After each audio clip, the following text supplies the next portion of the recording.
Здравствуйте, на канале VCE.com.ua, меня зовут Сергей. Значит, тема нашего сегодняшнего видеообзора – втулка переднего стабилизатора на Skoda Rapid. Зачастую эта деталь начинает скрипеть и проявлять себя уже порядка при 30-40 тысячах. То есть слышен своеобразный скрип, обычно его ощущают при перекатывании через лежачий полицейский, либо различные ухабы и препятствия.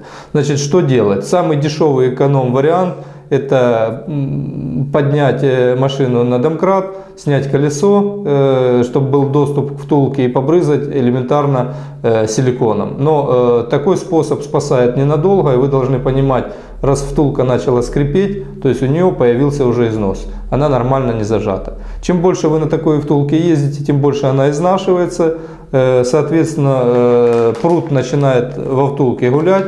Идет нагрузка на боковой стабилизатор. Тяга стабилизатора на порядок дороже, нежели втулочка стабилизатора, поэтому лучше не затягивать, так как чем дольше вы затянули, есть вероятность, что в дальнейшем придется менять не только втулки, но и тяги стабилизатора. Значит, при замене втулки стабилизатора рекомендации завода-изготовителя на внутреннюю часть втулки нанести технический силикон, он в виде вазелина. Значит, силикон такого плана используется для направляющих суппорта, он высокотемпературный, он не разъедает резину и дает скольжение. То есть в местах трения резина-металл сама резинка меньше изнашивается за счет скольжения. Значит, на каких втулках остановиться и почему оригинальная самая страшная?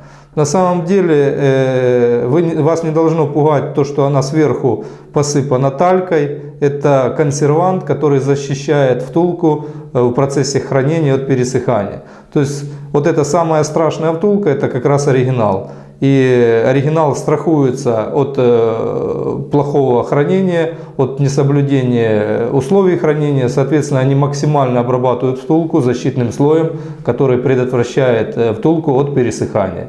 То есть резина здесь на порядок лучше, состав резины, процент каучука и так далее. Значит, вот в данном случае втулка стабилизатора фирмы Limfjorder. Limfjorder относится к ряду высокого качества.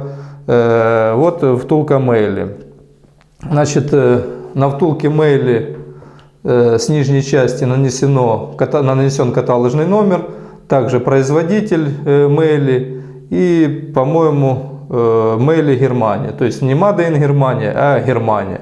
Германия — это еще не значит, что оно произведено в Германии. Meyle — это немецкий концерн, но производство может быть в любой точке мира. Поэтому вот так. Значит, Limfjorder в данном случае завод расположен в Турции, поэтому пишут Made in Turkey. Значит, оригинальная втулка стабилизатора Made in Germany, то есть прямо на упаковке написан каталожный номер.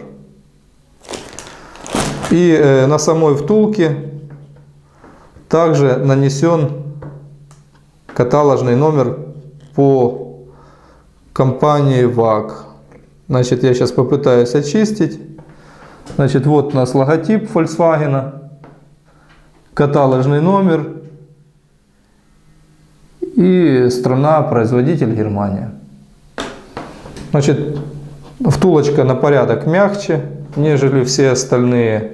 Ну, Limfjorder ничего, но в данном случае все равно оригинал будет выше. Значит, в принципе, на этом все. Кому видео было полезно, ставьте лайки, подписывайтесь на канал. До новых встреч!